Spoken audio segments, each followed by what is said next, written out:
Ya estamos acá con el congresista Juan Cheput de Peruanos por el Cambio. Muchas gracias por acompañarnos esta noche, congresista Cheput. Buenas noches, Omar. Y quería empezar que nos dé un poco de claridad sobre el tema antes de las opiniones de qué es lo que se ha votado hoy día en la comisión permanente a la que usted pertenece, también pertenece a la subcomisión de acusaciones constitucionales, en principio porque son dos cosas distintas de las que se les está acusando a estos tres congresistas, a Kenji Fujimori, Bienvenido Ramírez y Guillermo Bocángel, para separar las cosas en principio. Penalmente, ¿de qué se les acusa? Y constitucionalmente, ¿qué han infringido? Ya mira, es un proceso escrupuloso que se está cumpliendo de manera sistemática y de ninguna manera se puede argumentar de que se está faltando al debido proceso, como he escuchado a algunos. Como consecuencia de eso, ha habido un informe inicial que se votó en la subcomisión de acusaciones constitucionales que por mayoría pasó a la comisión permanente. El día de hoy se ha vuelto a someter a votación, pero ya con la participación desde el punto de vista de exponentes de los tres involucrados, los congresistas Fujimori, Bocángel y Ramírez, con sus respectivos abogados. Una vez que ellos se pudieron expresar libremente y durante el tiempo que quisieron, la comisión permanente votó por dos cosas. Una, el antejuicio político que tiene que ver con el pase al fiscal si es que esto es aprobado por el Pleno, en el cual están los elementos penales. Llámese cohecho, tráfico de influencias, etcétera, etcétera. O sea, para el informe de César Segura, el congresista fujimorista, sí hay esos elementos. Hay tanto cohecho, que ha habido un tema de preventas, yo te doy mi voto y tú me das tal obra, y ha habido un tema de tráfico de influencias. ¿No?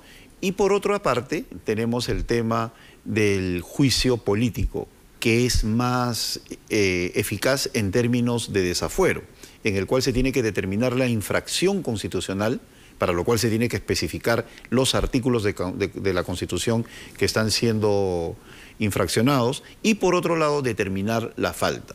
Ese es un camino que termina en un desafuero inmediato, es decir, si el Congreso determina que hay infracción constitucional, pues se sanciona, se le otorga la pena y se acabó el problema, ¿no? Es decir, salen. En principio. En el otro caso, pueden dejar la curul, como ya hay antecedentes, dejan el Congreso sin perder su curul en términos legales, pero sí físicos, es decir, se ausentan del Congreso, son reemplazados por los accesitarios en tanto dure el proceso y hasta que el fiscal sancione o no. Es decir, acuse y vaya al juez. Ha habido casos como el de Marta Chávez, que retornó al Parlamento, ¿no? en una situación similar. Y en el caso del antejuicio político es donde hay mayoría de parte de las bancadas. O sea, todos, digamos, la mayoría del Congreso sostiene o cree que efectivamente estos tres congresistas han cometido los delitos que el congresista Segura señala en el informe. Cuando se ha votado por cada uno de los congresistas, la mayoría de las bancadas ha votado a favor. En la subcomisión de acusaciones constitucionales, Peruanos por el Cambio votó en abstención, porque nosotros sostenemos que la carga de la prueba, los videos han sido editados, tal como lo dicen diversos peritos. Son 4 los peritos que han señalado que no se está respetando la fuente original, que los videos han sido editados y manipulados, y los propios acusados señalan que se han montado imágenes. Nosotros coincidimos en ellos, no por lo que hayan dicho, sino por lo que hemos leído de parte de los peritos. ¿Usted no cree que ha habido un toma y daca entonces en los videos que hemos visto? En los videos, por supuesto, puede haber algo que es necesario investigar, pero aceptarlos como prueba contundente de ninguna manera. Nosotros indicamos de que hay indicios que pueden ameritar una investigación. Tenemos tiempo hasta que se desarrolle el pleno del Congreso, que debe ser en 2 semanas, luego de la semana de representación, para que de esa manera podamos exponer nuestros argumentos. Pero ahorita, al día de hoy, de ninguna manera hay infracción constitucional. Yo tuve una intervención de 43 minutos, como me lo ha señalado hoy día Karina Beteta, que los contabilizó, en la subcomisión de acusaciones constitucionales, en la cual sostuve de que no había infracción constitucional. Y luego le dije a mis colegas, bueno, ustedes plantean el desafuero, díganme cuál es la falta, que me digan una sola, y la señalen en su relación con el articulado de la Constitución, y no pudieron. Pero inclusive yo noté confusión en ellos. En el informe, el congresista Segura cita una serie de artículos que se habrían infringido para cada uno de los congresistas. Está bien, lo cita, pero son muy genéricos. La falta la infracción ¿Cuáles son constitucional... supuestamente? No, son el artículo 35, el artículo 39, el 44 de la Constitución son los principales, que tienen que ver con los deberes políticos de las personas, con las funciones del presidente de la República de hacer respetar, y de todos los funcionarios públicos, de honrar el cargo público. Pero no existe la precisión constitucional. Inclusive en un debate, y con esto quiero señalar, sin que esto sea una burla, la confusión existente con los parlamentarios fujimoristas, ellos señalaban que ha habido falta contra el artículo 49 de la Constitución. Bueno, el 49 tiene que ver con la capital del Perú. Es decir, señala simplemente cuál es la capital del Perú y la estructura geográfica política de nosotros. Entonces, ¿qué puede haber allí? Entonces, nosotros no tenemos la culpa de que ellos no hayan desarrollado bien una estructura de acusación, porque al día de hoy siguen ellos lanzando una serie de generalidades. Es la posición política de ellos, que respeto, pero no han podido ser capaces de señalar cuál es la infracción constitucional. A tal punto que por lo repetitivo que iba a ser mi argumentación, el día de hoy preferí no hablar, ¿no? Y guardarme para el pleno. Pero en el antejuicio, que es una de las posibilidades que les puede tocar a estos tres congresistas, de todas formas, ellos deben salir del Congreso, deben dejar sus curules, aunque sea temporalmente. Así es, y ser reemplazados por el accesitario en tanto dure el proceso, ¿no? Pero por otro lado, allí mismo, hoy día conversando con otros colegas, esa es una decisión del Pleno, que podría ser que exista esta investigación por parte de la Fiscalía y ellos conserven su curul. Al final el Pleno todo lo puede, como decía en su momento Carlos Ferrero, y podría darse ese caso, pero la opción política de Fuerza Popular sería en contra de ello, por una sencilla razón. Estos tres parlamentarios van a votar en la próxima elección de la mesa directiva. Claro, ese es el tema político de fondo, ¿no? A ellos les conviene los accesitarios, que son más afines, recuperarían tres parlamentarios, por ponerlo en términos simples, que votarían con ellos para conservar la mesa directiva, y de esa manera podrían ellos tener un horizonte mucho más positivo al que tienen hoy en día. Desde el fujimorismo se ha acusado de que Peronas por el Cambio está negociando justamente este tema del desafuero por la mesa directiva. Así es, eso es absolutamente falso. Yo he señalado que me digan una sola prueba, ¿no? Y no la van a encontrar porque simplemente es falso.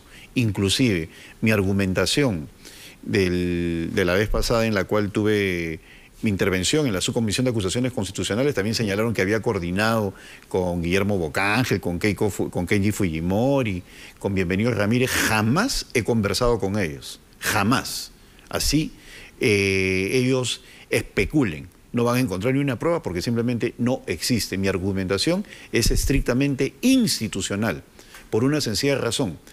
Cuando mi partido me honró con designarme para la Subcomisión de Acusaciones Constitucionales, me prometí a mí mismo el buscar el máximo respeto a la Constitución, y si se sanciona a alguien, pues que sea con obediencia a la Constitución y de una manera completamente objetiva. A tal punto que en algunas ocasiones yo he estado en contra de la propia decisión de mi partido, cuando yo he visto indicios y luego certezas de que hay infracción constitucional. Y lo digo específicamente en el caso del magistrado del Tribunal Constitucional, Eloy Espinosa.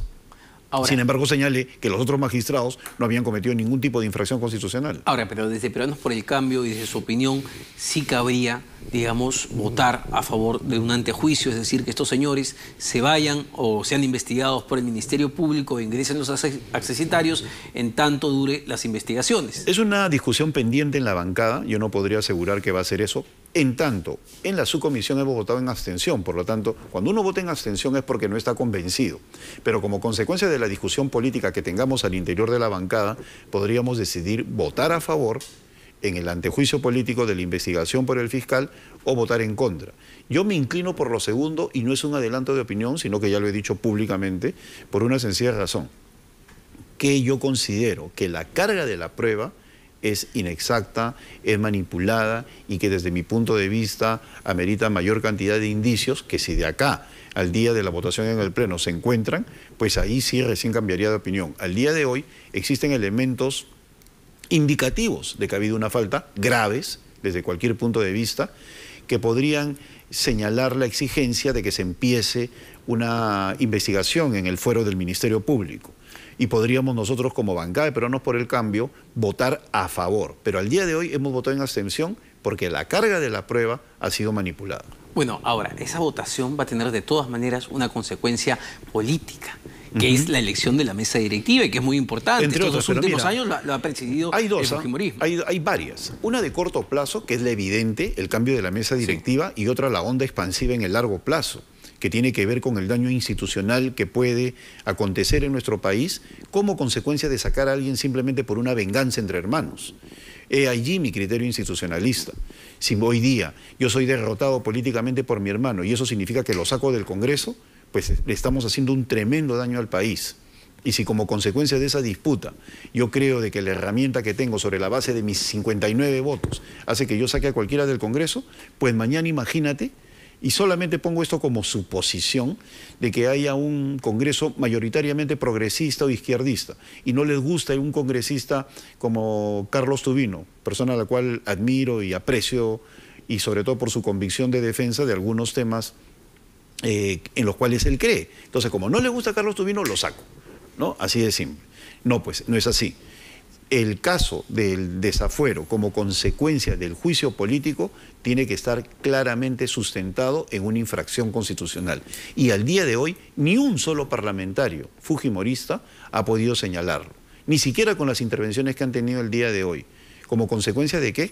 De que simplemente yo creo que están forzando la situación. ¿Es una venganza de Keiko Fujimori? Bueno, ese es uno de los elementos que se toman en cuenta, que algunos señalan, inclusive analistas, ¿no? Yo creo que más que venganza es un despropósito. O sea, como no se sabe procesar las consecuencias de una derrota y como consecuencia de esa derrota se llega a una disputa con el hermano en términos del indulto, pues simplemente se llega a un despropósito en el cual uno no está calibrando la consecuencia de sus actos. Y eso es inmadurez política, no de una persona, sino de un colectivo, que tampoco está observando otra cosa en el largo plazo. Las consecuencias de desaforar a un parlamentario que ha obtenido 400.000 votos, ¿no? Entonces, eso no te hace daño hoy, ni mañana, ni pasado.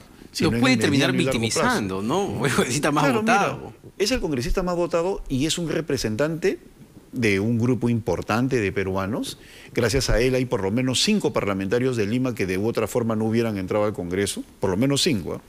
Y entonces, sacarlo no significa de que uno esté cediendo ante la fuerza del voto, sino a las implicancias políticas en el largo plazo de lo que significaría un Kenji Fujimori desaforado en la antesala del próximo proceso electoral. Ahora, también fue muy desagradable, y lo digo ya como un ciudadano de a pie, verlo en ese video pues con Mamani, con Bienvenido Ramírez, hablando el rico almuercito en Palacio de Gobierno, que hermanito, mira, la obra tal y tal, tú pones a tu gente acá y allá. Fue realmente bochornoso. Mira, no solamente es desagradable lo del video, sino lo que está haciendo Kenji en los últimos días, atacando al Congreso, ¿no? Hablando de cosas que no tienen ningún sentido, como en contra de los televisores, yo nunca he salido de viaje y cosas por el estilo.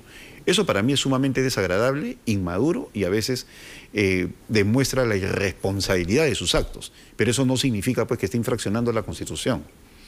A mí me puede desagradar el diálogo existente, inclusive atentatorio contra la dignidad de una dama, o por otra parte, lo que significan los intercambios o los almuercitos, la fanfarronada, por supuesto que me desagradan y me repugnan, pero eso no constituye infracción constitucional. Entonces, y más aún en el contexto en el cual ha sido grabado, sobre el cual hay muchas dudas. Entonces, yo no niego de que se hayan cometido actos que en estos momentos para una gran cantidad de personas son desagradables, son delictuosos, tienen características penales, no lo niego, pero para eso está el antejuicio político. Es decir, que vaya un fiscal, que investigue, que determine, que indague sobre la carga de la prueba, en este caso el reloj del señor Mamani, pero por otro lado, lo que significa la escrupulosidad de la Constitución, el respeto a su diverso articulado, por allí yo no encuentro ningún tipo de falta. Para usted, digamos, con todo lo que hemos visto, ¿no queda todavía claro que hubo un intercambio de votos para proteger al expresidente Kuczynski? Bueno, lo del intercambio de votos como consecuencia de una negociación política podría haberse dado, pero para eso tú tienes que determinar con certeza las pruebas. Han salido nuevas evidencias que con todo ese alboroto han pasado desapercibidas. Por ejemplo, lo que habla el señor Mamani con un alcalde, un adelanto, y por otro lado con lo que están señalando los procesados de que habría habido una manipulación, una especie de celada de parte del congresista Mamani para sonsacar algún tipo de respuesta, luego editarla y mostrarla como que ha habido este dolo que está señalando. Entonces, todo eso, indiscutiblemente, hay una acusación constitucional que todavía no ha sido vista. En todo caso, se verá si hay infracción constitucional o de índole penal, pero yo creo que si un fiscal empieza a investigar adecuadamente todo este proceso, pues determinará que por un lado no hay infracción constitucional, no le tocaría el ver esto, pero por el lado de la prueba se vería de que lamentablemente para aquellos que en estos momentos señalan de que es contundente, se verá que es manipulado, que es editado, que de repente ha sido montado con otro tipo de videos, y allí se verá otra cosa, que de repente, cuando aflore la verdad, se verá que hubo un ensañamiento indebido con el presidente Kuczynski. Esa es la otra consecuencia a largo plazo que yo estoy señalando, que como consecuencia de una investigación por el lado de la Fiscalía, no solamente va a salir el audio, no solamente va a salir lo que han hablado, no solamente se va a determinar si esto ha sido editado, montado, manipulado, manejado, sino también se verá si hubo un complot para que por extensión se afectara al presidente Kuczynski y como consecuencia de este complot en el cual han estado involucrados Mamani y compañía, la gente percibiera, hay una negociación, cuando lo que ha habido no es una negociación, sino una manipulación. Pero es difícil pensar en un complot cuando uno escuchaba los audios del ministro Bruno Yufra hablarle a Mamani, digamos, con ese desparpajo y decirle, pero hermanito, tú sabes, ya, mira, tú sabes cómo es la nuez. Yo te doy un indicio positivo. Con papá? Te doy un indicio positivo de Bruno Yufra. Positivo, uno nada más. Él pedía que se escucharan los audios completos. ¿Por qué? Si tuviera algo de temor, ¿hubiera dicho que se escuchen los audios? No, hubiera estado calladito. Pedía, y nosotros también, que se escucharan los audios completos porque él sabía en qué conversación había participado. Y por qué cuando él pide que se escuche ese audio completo, por esas cosas del destino, el audio desapareció, ¿no? Se malogró. De todos los audios, ese se malogró. Dime tú si eso no significa de que hay una carga de la prueba manipulada. Por supuesto que sí. Entonces, al existir ese tipo de evidencias en las cuales uno de los audios, el más importante, el que determinaría que no hubo negociación, que hubo una conversación, que no hubo intercambio de prebendas, sino intercambio de sal y pimienta en una comida y nada más, ¿no? Cuando se tiene que determinar eso, se pierde ese audio y el señor Mamani dice, ese se me malogró. No, entonces, esos elementos a mí me llevan ¿a qué? A pensar de que definitivamente ahí no hay nada. Volviendo un poco al tema de las formas, que es muy importante en la votación, hay otra discusión importante, porque le escuchaba más temprano al congresista Quesquén con Aldo hablar de que para la votación en el Pleno del Congreso sobre el tema de la inhabilitación política ante juicio, debe votar solamente, digamos, 100 congresistas, excepto los 30 congresistas que conforman la comisión permanente.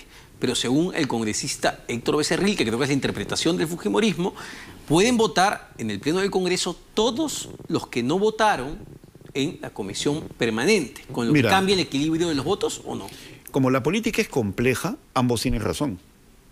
Así de simple. Yo hace un instante te señalaba que el Pleno todo lo puede, y como el Pleno todo lo puede, en el caso de Michael Urtecho, decidió que aquellos que no votaron en la comisión permanente votaran en el Pleno. Y lo que dice Javier, y también lo dicen destacados constitucionalistas como Domingo García Belaúnde, que lo ha señalado también el día de hoy, tengo entendido, señalan de que hay que cumplir con rigurosidad el reglamento. Y así está en el reglamento. Y en el reglamento está así. Pero no existe un desarrollo. Ese es el problema de los vacíos, que van a llevar a que el servicio parlamentario plantee el antecedente. ¿Y cuál es el antecedente? La votación en el caso Michael Urtecho. Y los antecedentes también tienen fuerza, jurisprudencia, en el desarrollo de los debates, en la forma como se desenvuelve el Parlamento. Por eso te digo, Javier es un estudioso de la Constitución y yo en realidad lo admiro cuando él plantea sus posiciones. Y en el caso de Héctor, lo que él plantea es correcto. ¿Y por qué es correcto? Porque existe el antecedente y es una realidad que no puedes negar. Entonces yo creo que el servicio parlamentario, encabezado por el oficial mayor, va a tener que determinar los elementos de juicio para que los parlamentarios decidan cómo se va a votar. ¿No cabría, digamos, la posibilidad de que, por ejemplo, luego, tanto los 3 congresistas involucrados acudan ante el Tribunal Constitucional y digan que esa votación fue ilegal, inconstitucional, bueno, ellos porque van a no se ciñó al reglamento? Ellos van a estar en su derecho de hacerlo, ¿no? Y esa podría ser una de las implicancias. El Tribunal Constitucional tendrá que evaluar el caso de Michael Ortecho versus el reglamento. Pero ahí hay otro problema. ¿Por qué no se pronunció, en todo caso, el tribunal en el caso de Michael Ortecho cuando se generó ese precedente? Como te digo, en materia parlamentaria, del derecho parlamentario, los precedentes tienen mucha fuerza. Y cuando estamos hablando de un componente esencial en el desarrollo del Parlamento, que es su columna vertebral, que es lo político es lo más cercano a la complejidad, y la complejidad tiene diversas vertientes, y cada una de esas vertientes trae sus propias particularidades. Entonces, como consecuencia de todo eso, se tendrá que tomar una decisión. Ahora, ¿cuán determinante ya en el plano político, cuán determinante van a ser esos 3 votos? Porque usted me mencionaba, en cualquiera de los 2 casos, en el antejuicio o en la inhabilitación política, probablemente esos 3 congresistas se vayan temporalmente o definitivamente a su casa e ingresen 3 accesitarios de Fuerza Popular. ¿Cuán determinante van a ser esos 3 votos en la elección de la mesa directiva? Bueno, pueden ser determinantes a favor de Fuerza Popular. Claro. De allí de que existe en ellos un ánimo especial en desaforarlo. Podría ser, hablo en condicional, porque también hay antecedentes. En muchos casos, y no quisiera precisar los nombres porque esto es consecuencia de la reflexión o del cálculo político que existe detrás de cada una de nuestras decisiones, y eso no es componenda ni repartija, sino es política simple y pura. Ha habido casos en los cuales se dice, no nos conviene ese desafuero. ¿Por qué? Porque podría generar de que entre una persona afín o contraria a nuestra posición política. Entonces saldrán los que dicen, no, la ética, la moral, ¿no? Entonces les recomiendo que lean a Max Weber, ahora que están de capa caída todas las escuelas de ciencia política, ¿no? Porque hablan y hablan y hablan, y ni ellos mismos han leído a Max Weber, para que vean lo que significa la moral y la ética en materia política, ¿no? Pero me parece que la izquierda, tanto el Frente Amplio como el Nuevo Perú, van a votar en línea con Fuerza Popular, es decir, por el desafuero, expulsión de estos 3 congresistas. La izquierda le está haciendo, y la izquierda en su conjunto representada en el Parlamento, le está haciendo el juego a Fuerza Popular, a Keiko Fujimori. La verdad es que yo a veces quedo desconcertado con el comportamiento de la izquierda, ¿no? Y no solamente por ese tipo de votaciones, sino también por sus exigencias públicas, que no van de la mano con sus exigencias privadas, ¿no? Dicen, ¡qué horror! Compran televisores. Y detrás de cámara están haciendo cola con sus petitorios de televisores. Roberto Ochoa era uno de los que estaba ahí también pidiendo. Hay varios, un montón, no solamente uno. Entonces, eso me desconcierta. Y más me desconcierta la forma como ellos han actuado de la mano del fujimorismo, por ejemplo, en el tema de la vacancia. La gente habla de César Villanueva, pero olvida a Marco Arana, ¿no? Que ha tenido una participación activa desde un primer instante.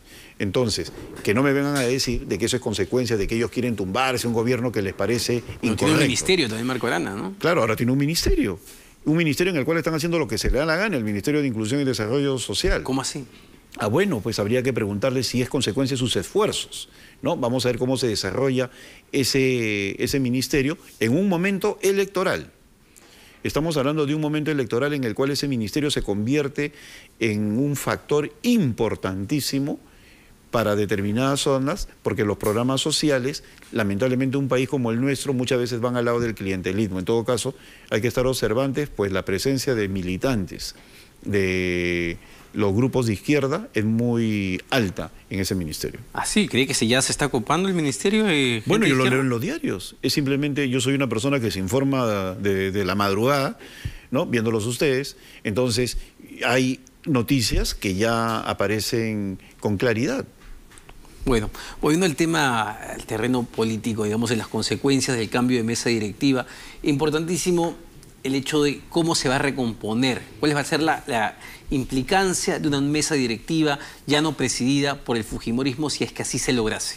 Mira, yo creo que en primer lugar se evitaría ya un mayor desgaste del Parlamento. Yo creo que ha sido un presente griego para Keiko Fujimori tener 73 parlamentarios y hoy 59. Un poder del Estado en alguien que pretende ser presidenta del Perú es simplemente compartir el poder, así ella diga que no. ¿Por qué? Porque las decisiones del Ejecutivo, que tienen que sustentarse en un marco legislativo que le brinde el Congreso, desde el momento que ella tiene dominio absoluto de ese Congreso, la convierte, así diga que no, en parte de ese cogobierno. O sea, hay una relación directa. Entonces, el desgaste acompaña a ambos. Y ahí se puede explicar, en cierta medida, que la caída de Pedro Pablo Kuczynski también hace que ella pierda como 30 puntos. Por eso dije yo desde un primer instante que tener esa cantidad de parlamentarios y mayoría absoluta en el Congreso era un presente griego. Entonces, si ellos piensan con mayor amplitud, creo que deberían pensar seriamente en dejar la mesa directiva. La mesa directiva no es simplemente pues mi botín burocrático donde tengo mis asesores, es el manejo de un poder del Estado. Y hoy, lamentablemente, hay comisiones que no se manejan de manera objetiva, comisiones que amarran muchos proyectos de ley importantes. Para muestra un botón, el debate que hay alrededor de la ley de cooperativas, en la cual un proyecto de Víctor Andrés García Belaúnde, que tiene más de un año, se encarpeta, y un proyecto que se presenta hace una semana de la congresista Úrsula Letona sale a la luz con un dictamen, ¿no?, para hacer con modificaciones constitucionales. Eso le hace más daño a Keiko Fujimori en el Parlamento que lo que significa el error que pueden cometer algunos parlamentarios cuando se trata de plantear algún tipo de debate. Antes de ir a la pausa, una pregunta.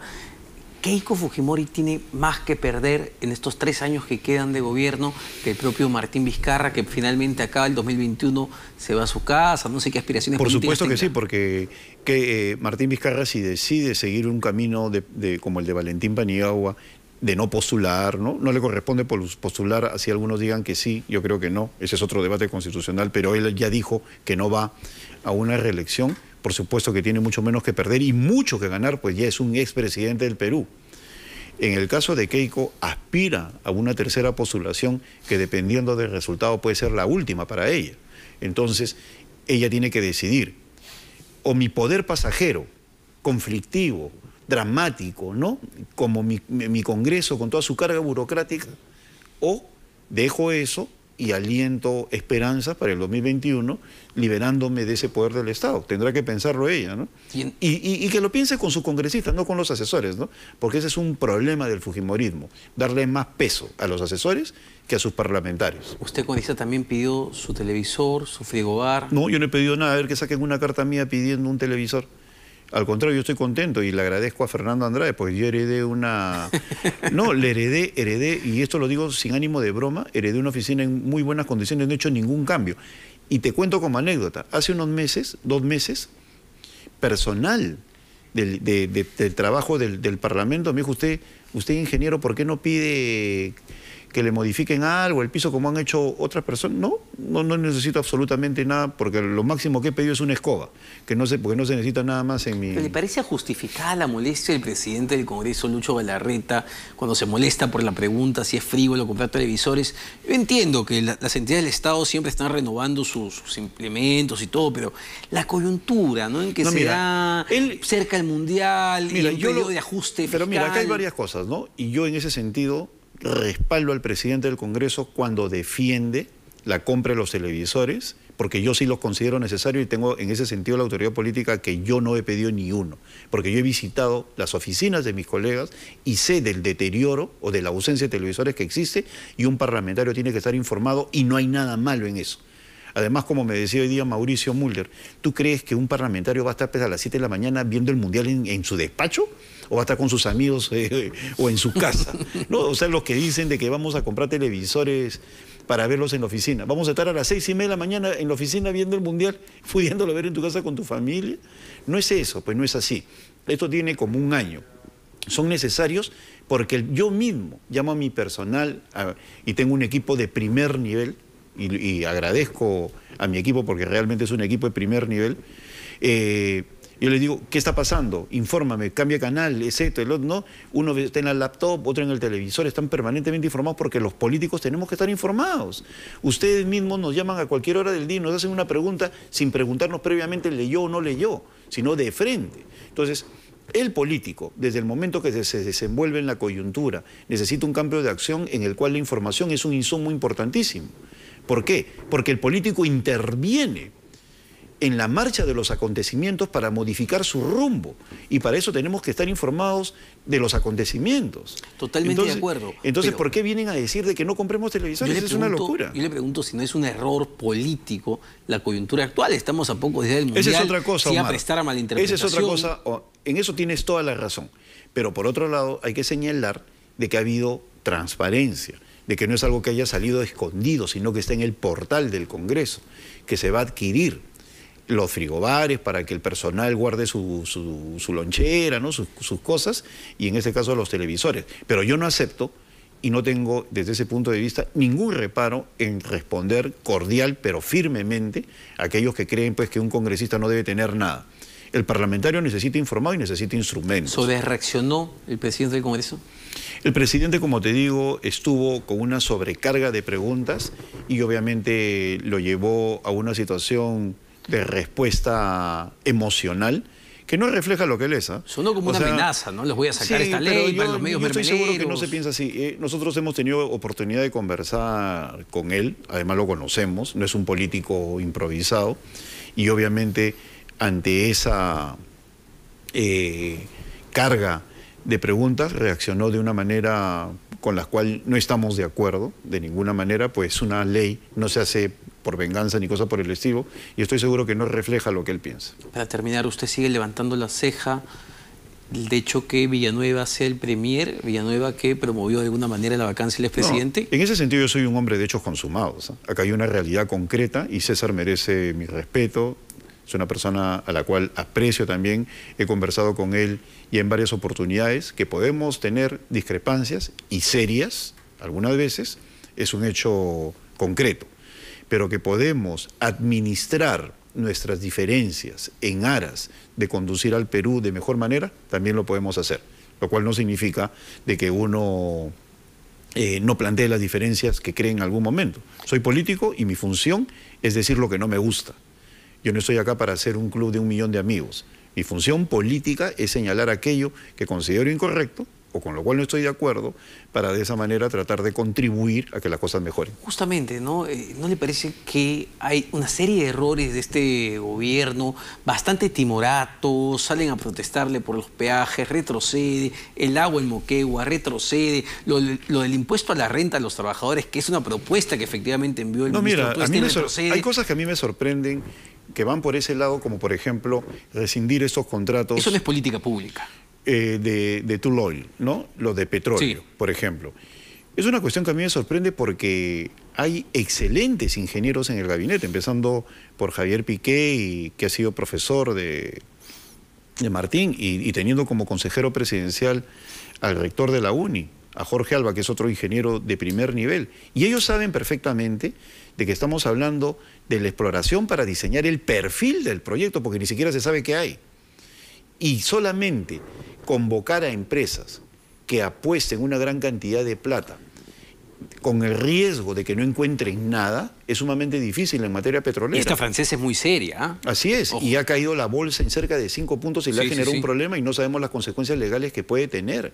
Y sobre todo en un país como el nuestro que tiene déficit petrolero, es una cuestión que creo yo ha sido un apresuramiento del gobierno y espero que como consecuencia de esta decisión enrumben y sobre todo mediten sobre la necesidad de tomar decisiones asumiendo el costo ante la opinión pública, porque para eso está la política, para explicar, no para ceder ante la primera presión. Finalmente, ¿teme que esté hipotecado a Keiko Fujimori?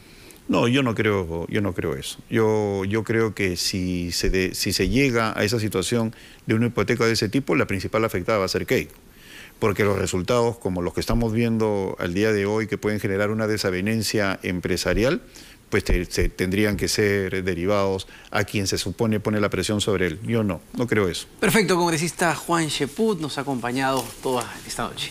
Muchas gracias. Gracias por acompañarnos. Volvemos con más, vamos a una pausa.